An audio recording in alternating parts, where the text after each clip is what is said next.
How's it going, you guys? Welcome back to Steve's Project Car Garage or Steve's Project Office. My name is Steve.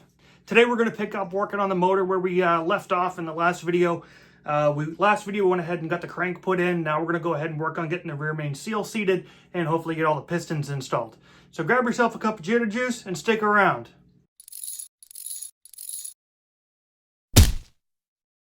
Hey, if you happen to notice my hat and you like them, you can pick them up from my merch store that I just set up. Link is in the description below. These run about 25 bucks and then it's like, I don't know, 7 or 8 bucks shipping or something like that. But go ahead and feel free to pick one up. All the proceeds from this hat sale go towards paying for this project as it's getting pretty expensive. But now, let's get wrenching. All right, so we've moved into my office now, and this is probably going to be where I'm going to finish the remainder of the engine build, honestly. At least for the lower half. And then we'll move it out to the garage. But it is about 100 degrees right now out in the garage. And, well, my office is air conditioned and it's a lot better. Let me show you what we got going on, though. So this is the rear main seal and the rear main seal housing. And this rear main seal was actually installed by myself probably 3 years ago, maybe 4 years ago. And it ran in the car for maybe an hour, if that. So I got this seal, and the seal's in still really great shape, so I decided to not replace it. I do have a backup, though, in case I do need to replace it, but honestly, I don't think I'm going to have to. This thing is, like, mint.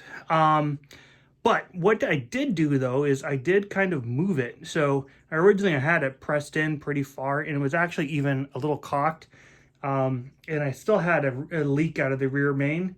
And I think that it was a combination of things between the seal being kind of cockeyed, but then also the finish on the rear of the crankshaft was a big problem. Because this was, if you remember from the crankshaft video, it was pretty gross. So I got that all sanded down and cleaned up.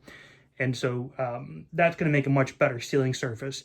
So what the plan is I got the paper gasket. I'm going to go ahead and put on some gasket cinch on this guy.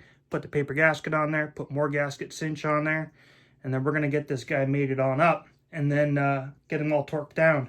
I've already chased all the bolts. Those are ready to go, so really it's just a matter of making it happen at this point. So let me go ahead and get that gasket pulled out and let's get cracking. All right, so I got the paper gasket out, and I hate to say it, but it's not really the greatest. I mean, it'll do the trick, but it's kind of... I don't know if it's got a crease in it or something, but it's the way it was pulled out of the package. So we'll make do with it. It'll work, but not happy. But let's go ahead and get some of this Super 300 gasket cinch put on. And I want to go ahead and just apply a nice little coat to, like I said, this side. And then also onto the gasket itself on the top part of the gasket.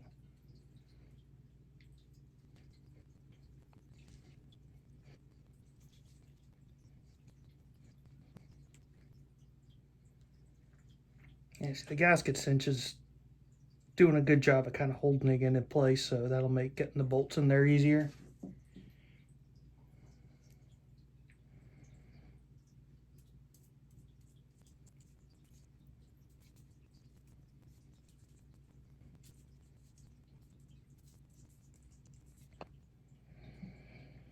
All right, so now that I got that on there, I'm actually going to take and put some lube onto the actual crankshaft itself. And then we'll get some bolts in and we'll slowly press it on in. Okay, so using 2 bolts on the outside, I was able to just kind of spread the gasket apart so that way it stays in place.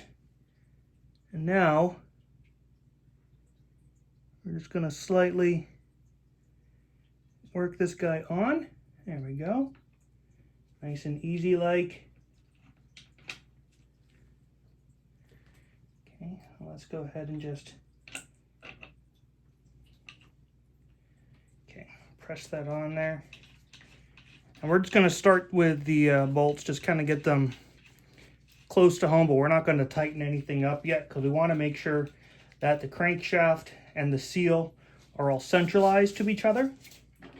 I'm also putting on a brand new copper washer for the bottom center hole down here because that is actually a port that goes straight through to the block. So if you don't have a copper washer on that, you run a high chance of having a leak.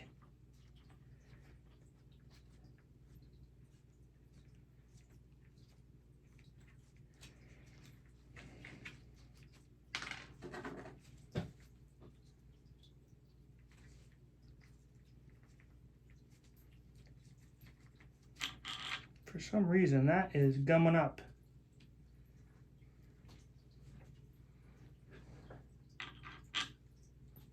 Let me try a different bolt.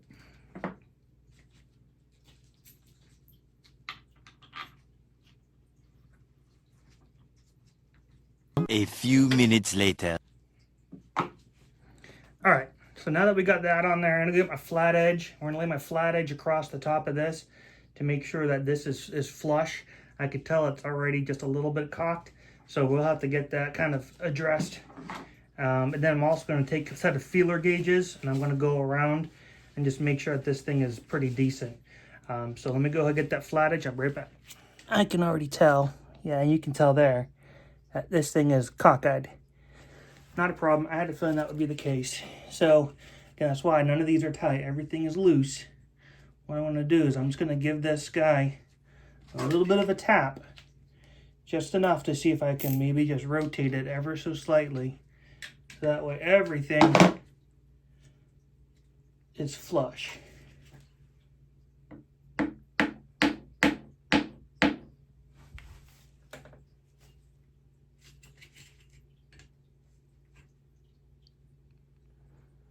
No, I can still see.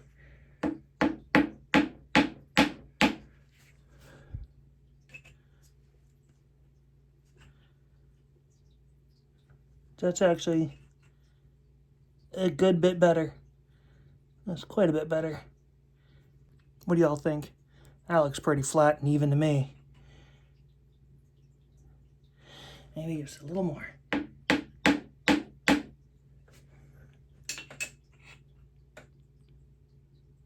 Yeah, it looks like a pretty even amount of light coming through on all sides, so I'm happy with the that little bit. So what I'm going to do now is I'm going to just cinch up these guys now. And I'm not going to torque them or anything yet. Just going to cinch them. And then we're going to rotate the crank.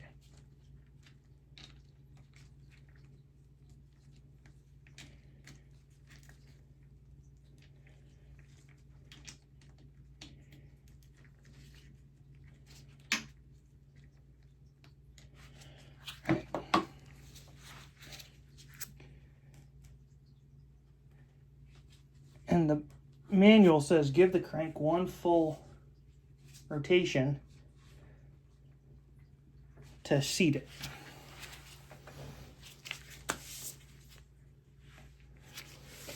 I'm going to go ahead and take a look at one of my manuals real quick, because I remember there being something about using a feeler gauge to kind of get like a feel for it all the way around.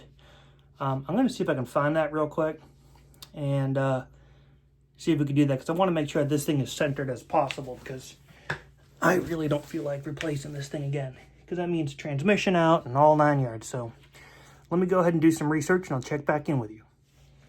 All right, so I couldn't find anything in my 3 different manuals talking about the feeler gauge. I might be thinking of something else. It's been a few years. But what I am going to do is, just like it says, I'm going to go ahead and just crank this a few times before I go ahead and torque it. So I can just go ahead and make sure that that seal seats nicely. So we'll give that a good couple of spins. All right, so I got my torque wrench set here to 20 foot-pounds, and we're just going to kind of go in an alternating pattern. I think that maybe just for grins, we'll do 10 foot-pounds first, and then we'll bump it up to 20. Just that way we're not going too crazy.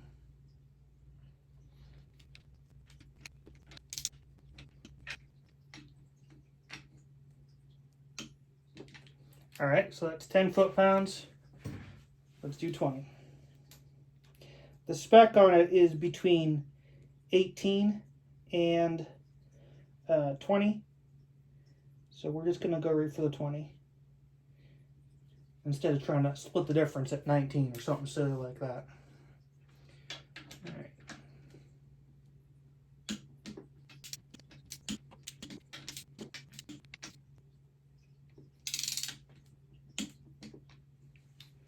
All right, there we go. So that's the rear main seal. All right, so now that I have the rear main seal done, I'm going to work on getting the engine stand mounted to this, and I'm going to pull the engine stand actually into my office. I didn't put the engine on the engine stand, obviously, first because of the rear main seal. So really, in order to get to the point where the engine stand made sense to put on, I had to get this done first. So let me get that done, and I'll check in with you in a few. All right, so now that the rear main seal is done, we got it mounted up here. Everything's looking really good with that rear main seal. I'm very happy with it. It has a nice fit. But it is now time to start talking about piston rings. So what we're gonna do here is I got a piston ring grinder, or file, I guess, and I've been doing some practice with an old piston ring.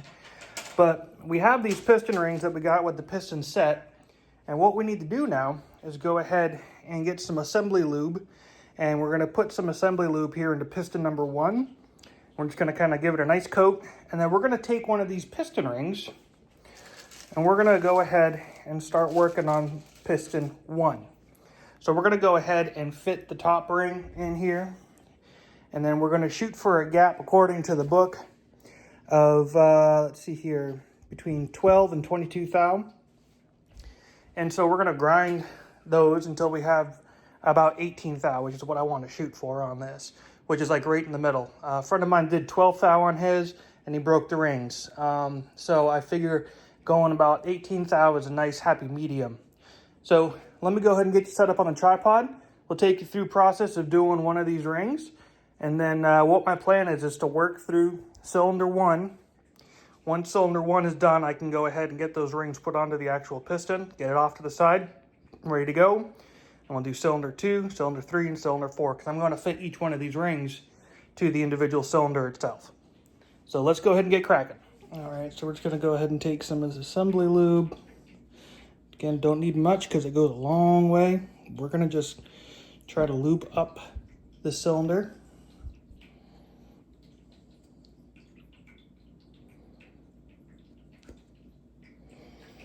This stuff is super sticky and slick, so this should definitely give us a nice smattering coating. All right, so this is one of the top compression rings, so I'm just gonna gently place that in here, and then I'm gonna use one of the new pistons to just square it up, and that should make it so that way it's nice and flat. All right, so the gap in the ring is right here, and it is non-existent.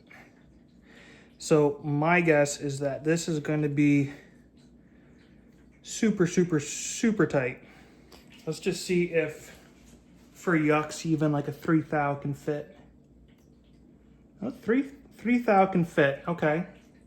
How about, let's see what a 4 does.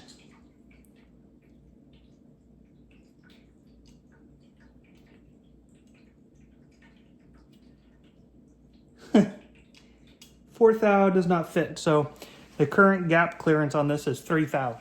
So we have a long way to go because we got to get to 18. So what we're going to do is we're going to bring it on over here to the grinder. I'll show you how the grinder works, and we're just going to start doing our thing. All right, so this is a grinder that I picked up off of Amazon. I saw the guys of Easy Street using this, and I thought, well, that looked like it was a pretty decent option. The other option was to go ahead and just use a file, and I didn't want to do that. So here's what we got. So with this, what you're going to do is you take your ring and you pull it back and you set it on the grinder itself. So that way you're providing support to it. And what we're going to do is we're just going to start doing a light grind like this.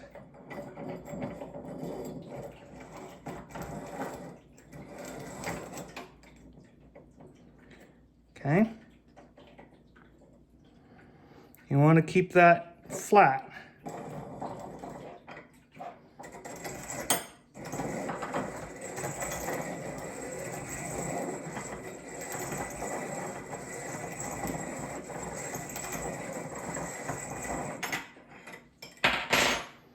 All right, so you can see that took a little bit of material off. And what we're going to do now is just go ahead and remeasure. All right, so that gave us 8 thou. So that was actually pretty good. So now we're going to go ahead and go for a little bit more.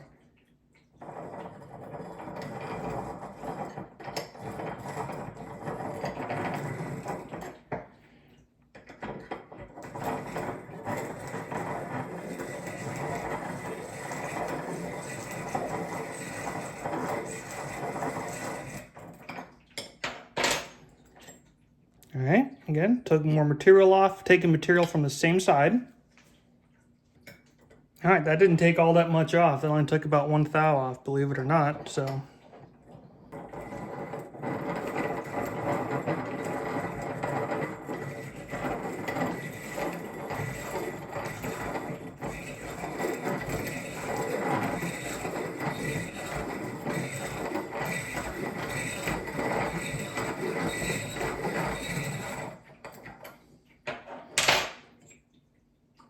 Okay. All right, so that brought us to 11.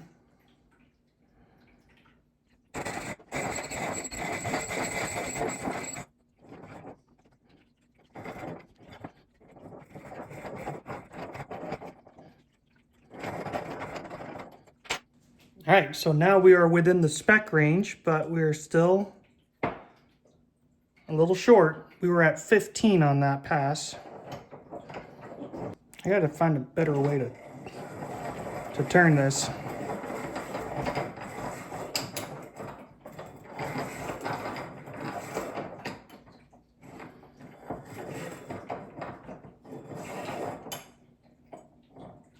We were so close, we were right there. It was at 16.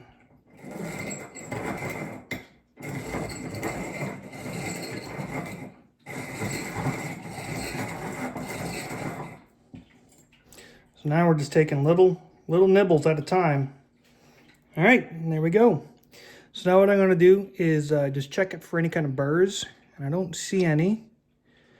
If I did see any, what I would do is take a little jeweler's file and clean it up, but honestly, that's a nice clean cut. So we're at 18 thou, right where we want to be. So very happy with this. So that should definitely work out well. So now the next thing is to pretty much move on to the second ring, and then I'll do the third set of rings, which is going to be the oil scraper and the chrome rings that go along on there. And those chrome rings actually have, for the oil control, the fitted gap for those is between 15 and 55 thou, which is crazy. That's a huge gap and wide variance. So the second ring should go nice and easy though, because this is a lot softer metal. So anyways, that's the process. I'm just going to keep trucking through this, and I'll show you when I start getting the piston put together. We're going to now go ahead and get these guys assembled, at least this first one. So I got piston number 1. You can tell it's piston number 1 because it actually has a score mark right there. And then also the cap has a score mark right there, indicating number 1. So we're going to start with the expander ring. And we're going to get the expander ring put on. And there's a green and a red, like Christmas color, marking where the seam is for the expander ring. You don't want them overlapping. You want them to be touching. So now, what we want to do is go ahead and install the steel, what do they call it? Steel rail for the top.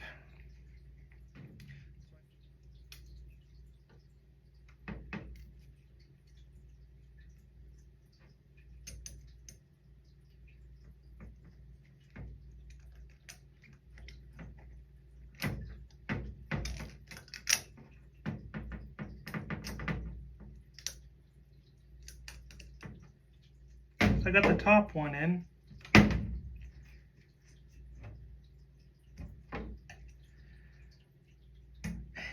And it appears that my expander ring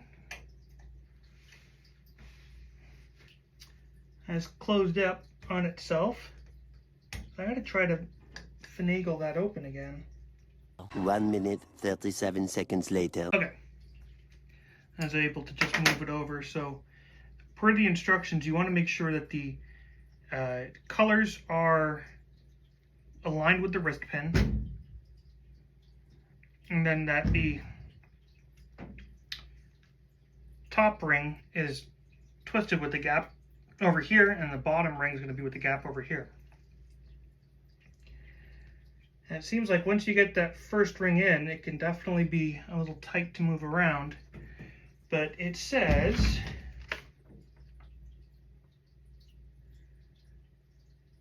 the gap of the steel rail should be 1 to 2 inches to the left of the expander gap, which is what we have now. So we have it. This is the expander gap. We're about 1 inch. Let's see if we can try to rotate it maybe a little bit more. Well, that was fun. So now it's time to go ahead and try to get the bottom one on. So step number 3 is to install the remaining steel rail below the expander gap or spacer, and then the gap of that should be somewhere right around here. I don't know why they have you do the top first and then the bottom. I'm not sure, but all right, excellent. So we have the red and the green there, not overlapping. We have the gap up here for the top ring, and then we have the gap for the bottom ring over here. And yeah, so there we go. Sweet. That took a little bit of finagling. So what I'm curious to see now is going to be the next ring. So this ring is going to be, has a larger gap in it, obviously, so these pliers should work better. Now these rings do have an indicator. Up here it says top. I know you're not going to see that, but it does say top. And with these, I should be able to put them on with relative ease.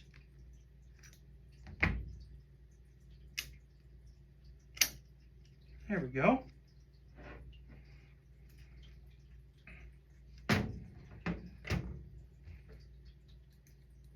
And then here is the top ring. Excellent. Yeah, those go on a lot easier than the oil ones. So that's the process. That's piston number 1. So I've got 1 down and 4 to go. And so I'm not going to make you stick around for all that. So I'll catch up with you once I've got all these ground down and sized. And yeah, we'll put them together and then we'll start talking about installing these puppies.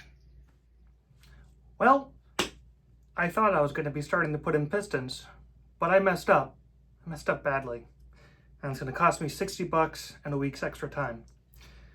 When I was doing the rings, I was measuring them, and I had my piston and I put it up here on this table, and it rolled off and fell and hit the tile.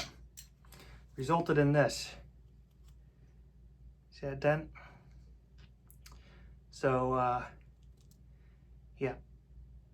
I ended up taking a bunch of pictures of this, and I shared it on the Facebook groups I'm a part of. And many folks that just go ahead and send it. They've seen worse. And then one person put a comment about, well, hey, there's a high spot there that could definitely cause a hot point, causing the piston to melt. So I was able to actually get just 1 piston from Spitbits. Nigel happened to have an extra piston, same manufacturer, same size, and he sold it to me. And so that should be here in a couple of days. It sucks, but it is what it is. So what I'll do is I'm going to take all the rings off this, and I'll put the rings on the other one. And we'll get that new piston put back onto the rod and everything. So what I'm going to probably do, though, in the meantime, while I'm waiting, is I got a bunch of small little projects that I've been kind of working on. So I'm going to piece those together and kind of get that stuff finished up. And then once that's finished up, we'll go ahead and get these pistons installed once and for all. So if you haven't done so already, go ahead and click that subscribe button, click the bell to get those post notifications. And remember, when working on project cars like this, don't drop your pistons. But more importantly, don't be that dreaded previous owner. Cheers.